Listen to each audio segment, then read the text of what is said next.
Acara ini dipersembahkan oleh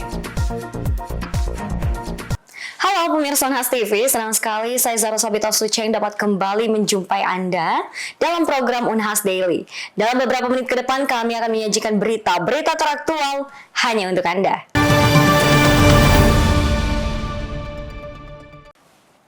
Pemirsa, para pedagang pakaian muslim yang berjualan di pelataran Masjid Al-Markas Al-Islami Makassar mengalami lonjakan omset hingga 80%.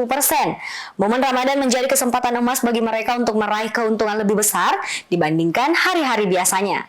Berikut liputannya untuk Anda.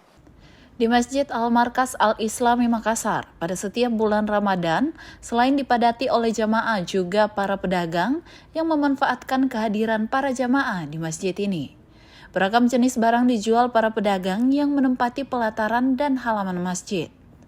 Salah seorang pedagang yang berjualan di pelataran masjid, Fitri, mengaku telah berjualan di Masjid Al-Markas Al-Islami ini sejak 2005. Ia pun merasakan perubahan kebijakan serta dinamika pasar dari waktu ke waktu.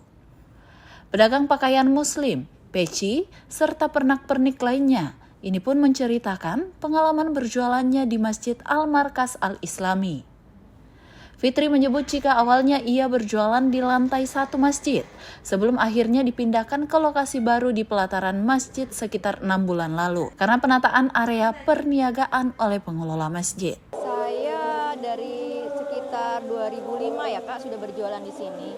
Jadi semenjak masjid ini awal-awal penjual di dalam kan kita bergeser dari dalam. Kita pertama di lantai 1 karena perbaikan dan ada kebijakan pengurus, kita dikasih geser keluar. Dan sekarang ini ada lokasi baru, sekitar 6 bulan kami menempati di sini. Fitri mengatakan alasannya menjual pakaian dan pernak-pernik muslim karena lokasi berjualannya yang berada di masjid. Selain itu, waktu buka jualannya juga mengikuti waktu ibadah di masjid, yakni sejak pagi hari hingga selesai pelaksanaan salat tarawih 20 rakaat di masjid ini. Kalau kami kebanyakan itu dari jam 10 sampai beda ya, karena kalau jam operasional di hari biasa dengan Ramadan itu berbeda ya Kak ya. Karena kalau Ramadan kita sekitar jam 9 sampai pada sholat tarawih yang ke-20 ya. Karena di sini kan kalau Al-Markas ada 2 ya, ada tarawih 8 dan tarawih ke-20. Jadi kami memutuskan biasa sampai tarawih ke-20 karena pengunjung setelah itu kan berangsur-angsur sunyi sekitar sini, pindah ke depan ya. Fitri menambahkan, berjualan selama bulan Ramadan menjadikannya mengalami peningkatan omset penjualan, di mana dirinya mencatat kenaikan pendapatan 50 hingga 80% dibandingkan hari biasa. Selain berjualan secara langsung, Fitri juga memanfaatkan platform online untuk menjangkau lebih banyak pelanggan, dan omset yang didapatkannya tergantung dari bagaimana dirinya memasarkan produk. Sedangkan terkait biaya sewa tempat, Fitri menjelaskan jika pemesanan tenan di pelataran masjid tidak dikenakan tarif sewa komersial, melainkan berupa infak bulanan. Fitri mengakui, dengan fleksibilitas ini, para pedagang tetap dapat berjualan dengan biaya yang terjangkau sambil memanfaatkan momen Ramadan untuk meningkatkan pemasukan. Andrea Reren Karina, Unhas TV. Pemirsa, kasus oplos Pertamax dengan Pertalite menimbulkan keresahan di masyarakat. Lantaran bahan bakar Pertamax yang semestinya memiliki nilai oktan atau RON 92 hanya berada di angka RON 90. Lantas seperti apa perbedaan antara Pertalite dan Pertamax dan seperti apa pengaruh nilai RON tersebut? Simak penjelasan pakar teknik mesin Unhas berikut ini. Perbedaan bahan bakar minyak BBM jenis Pertalite dan Pertamax menjadi bahan pembicaraan. BBM jenis Pertamax yang harusnya memiliki nilai oktan atau research octane number di angka 92, pada kenyataannya hanya berada di angka 90 atau sama dengan nilai oktan BBM jenis Pertalite, padahal keduanya memiliki harga yang berbeda. Pakar konversi energi Insinyur Mahmud Syam DEA menjelaskan jika secara fisik, kedua jenis BBM ini berbeda warna, di mana Pertalite berwarna hijau sedangkan Pertamax berwarna biru. Namun perbedaan warna ini hanyalah buatan manusia atau melalui proses pewarnaan saat diproduksi, di mana perbedaan utama terletak pada nilai oktan atau research octane number-nya. Mahmud menjelaskan selisih antara Pertalite dan Pertamax tidaklah jauh berbeda, di mana Pertalite memiliki RON 90 dan Pertamax memiliki RON 92.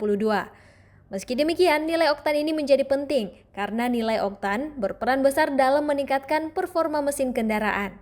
Prosesnya nanti ada biasanya untuk kepentingan pembakaran itu ditambahkan dengan tetraethylet atau biasa TEL, dia istilahkan TEL. Bagaimana caranya untuk meningkatkan nilai oktan daripada bahan bakar. Kenapa nilai oktan ini dipentingkan? Karena sudah diketahui bahwa untuk meningkatkan performa atau efisiensi daripada suatu mesin atau daya suatu mesin itu dia butuhkan perbandingan kompresi yang tinggi. Seraya bahan bakar ini punya keterbatasan untuk terbakar sendiri, meledak sendiri. Bahan bakar dengan nilai oktannya yang tinggi itu bisa mampu menahan perbandingan kompresi yang tinggi tanpa terbakar. Nilai oktan adalah angka yang menunjukkan seberapa besar tekanan yang bisa diberikan sebelum BBM terbakar. Semakin tinggi nilai oktan, maka BBM lebih lambat terbakar, sehingga tidak meninggalkan residu pada mesin yang bisa mengganggu kinerjanya. Jika BBM terbakar karena tekanan yang tinggi bukan karena percikan api dari busi, kendaraan akan mengalami kenaikan temperatur dan tekanan di dalam ruang bakar mesin akibat dari pembakaran yang tidak sempurna itu, di mana hal tersebut dapat menyebabkan kerusakan pada mesin. Sehingga BBM dengan RON yang tinggi semestinya digunakan pada mesin kendaraan dengan perbandingan kompresi yang tinggi pula. Penggunaan Pertamax pada mesin dengan perbandingan kompresi yang rendah tetap bisa difungsikan, namun tidak membawa manfaat yang signifikan. Peneliti pada Laboratorium Motor Bakar Teknik Mesin Unhas 2014 hingga 2022 ini menambahkan dampak dari penggunaan BBM oplosan ini selain dari kerugian materi, tidak ada gangguan secara signifikan yang dirasakan oleh pengguna pada mesin kendaraannya. Iva Syarahman, Andrea Rirenkarina, Unhas TV. Kondisi ekonomi bersama dengan imigrasi menjadi dua isu utama yang menentukan pilihan warga Amerika Serikat saat pemilihan presiden November 2024. Tapi bagaimana persepsi warga Amerika soal perekonomian Amerika Serikat di bawah pemerintahan Donald Trump? Selengkapnya dilaporkan tim VOA dari Washington DC. Inflasi di Amerika Serikat kembali meningkat ke kisaran 3%. Tapi sejumlah pendukung Presiden Donald Trump tetap yakin pemerintahnya bakal mengendalikan kenaikan harga. There's a reason that some prices are up, and a lot of the prices may never come back, but they won't keep going up once we fix the economy. I just paid 20 cents more per gallon at Costco yesterday, but it doesn't matter to me because in the future I know my children will be benefiting in some way and our economy will pick up. Pendukung lain juga menepis kekhawatiran ekonom bahwa tarif yang diberlakukan Trump ke negara-negara lain bakal memperparah inflasi. The tariffs, I think, are necessary for leverage, okay, and to make things fair when it comes to us purchasing things from other countries purchasing things from us. Beragam survei belakangan kembali menunjukkan bahwa persepsi seseorang terhadap kondisi perekonomian Amerika Serikat banyak tergantung dari afiliasi partai politiknya dan juga sentimen partisan. Bila tadi adalah pendapat dari sejumlah massa pro Donald Trump di negara bagian California, maka VOA juga mewawancarai sejumlah orang di ibu kota AS dan sekitarnya yang warganya cenderung pro partai oposisi Demokrat. Seorang pemilik bengkel yang dulu mendukung Joe Biden dari Partai Demokrat dalam Pilpres mengatakan ia mulai melihat berkurangnya jumlah pelanggan yang mengurungkan niatan memperbaiki mobil mereka. Bila tarif dikenakan pada suku cadang, ia mengatakan pelangganlah yang nanti akan menanggung kenaikan harga ini. I'm not to buy part direct from the Canada or Mexico or China. We have a middleman. When they charge me more money, then we have to increase the price. Otherwise, I cannot run the business. Seorang pemilik restoran di Washington DC juga pendukung Partai Demokrat. Ia juga harus mengencangkan ikat pinggang akibat inflasi. We deal with a number of different wholesale buyers, and we've found ourselves now having to make sure we're budgeting and watching being price conscious about our price purchases. Sementara pemilik restoran lainnya mengatakan tarif atas produk Meksiko seperti alpukat membuatnya harus meningkatkan harga sebagian hidangan di restorannya. Meski tak mendukung Trump dalam Pilpres lalu, ia masih optimistis perekonomian bakal membaik. My only hope is that he follows through on the tips not being taxed for employees, for tipped employees. That would be a big boom that would help us in the restaurant industry. Satu lagi harapannya adalah agar pemerintahan Trump menurunkan harga energi sesuai janjinya dulu.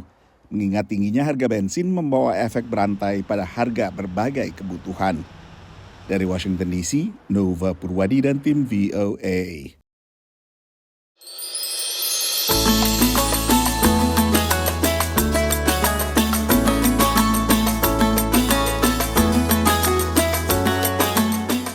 Assalamualaikum warahmatullahi wabarakatuh. Kami segenap keluarga besar Universitas Hasanuddin mengucapkan selamat Hari Raya Idul Fitri 1446 Hijriah. Di hari kemenangan ini kita kembali ke fitrah dengan hati bersih dan penuh kedamaian. Mari kita jadikan Idul Fitri sebagai momentum untuk terus menyebarkan kebaikan dan menjaga persatuan.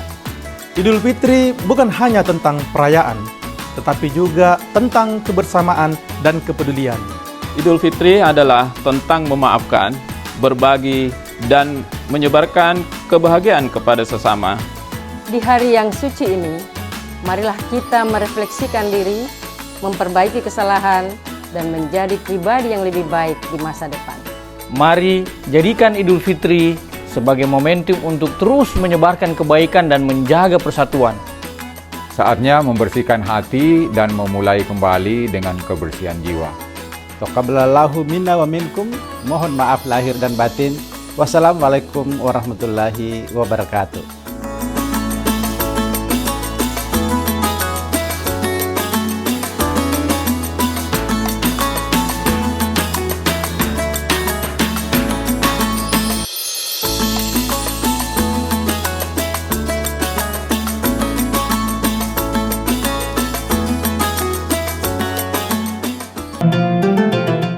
Selamat Hari Raya Idul Fitri 1446 Hijriah bagi seluruh pemirsa Unas TV.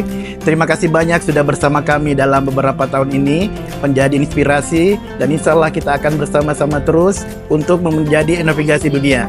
Terima kasih banyak dan selamat berlebaran.